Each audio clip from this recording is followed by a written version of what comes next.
It is the solemn duty of the court to apply the correct law without waiting for an objection to be raised by a party, especially when the law stands well settled. Full stop. Any departure, if permissible, has to be for reasons discussed of the case, failing under a defined exception duly discussed after noticing the relevant law. Full stop. In financial matters, grant of ex parte interim orders can have a deleterious effect, and it is not sufficient to say that the aggrieved has the remedy to move for vacating the interim orders. Full stop. Loans by financial institutions are granted from public money generated at the taxpayer's expense. Full stop. Such loan does not become the property of the person taking the loan, but retains its character of public money given in a fiduciary capacity as entrustment by the public. Full stop.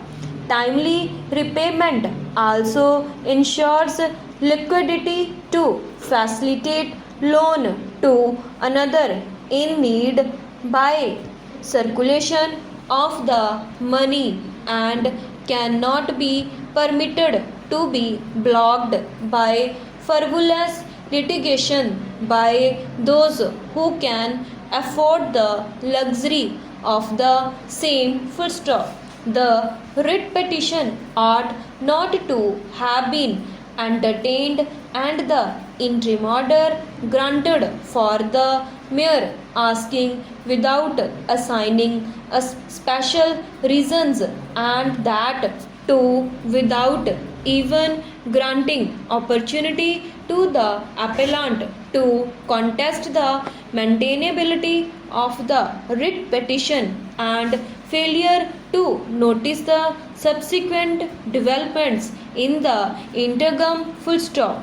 The opinion of the division bench that the counter affidavit having subsequently been filed stay modification could be sought of the interim order cannot be considered sufficient justification to have declined interference. Full stop. When a position in law is well settled as a result of judicial pronouncement of this court, it would amount to judicial impropriety, to say the least, for the subordinate courts, including the high courts, to ignore the settled decisions and then to pass a judicial order which is clearly contrary to the settled legal position. Full stop.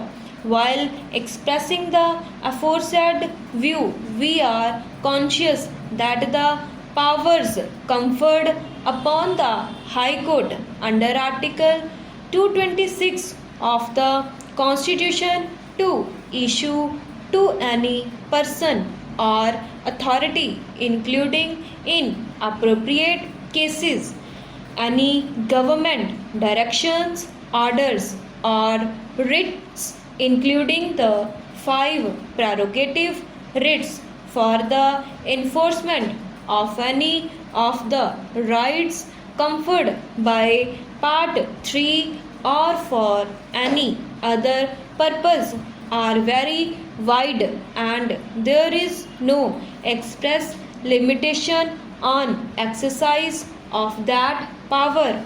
But at the same time, we cannot be obvious of the rules of self-imposed restraint evolved by this court, which every High Court is bound to keep in view while exercising power under Article 226 of the Constitution. Full stop. It is true that the rule of exhaustion of alternative remedy is a rule of discretion and not one of compulsion, but it is difficult to fathom any reason why the High Court should entertain a petition filed under Article 226 of the Constitution and pass interim order ignoring the fact that the petitioner can avail effective alternative remedy by filing application, appeal, revision, etc. and the particular legislation contains a detailed mechanism for redressal of his grievances. Full stop.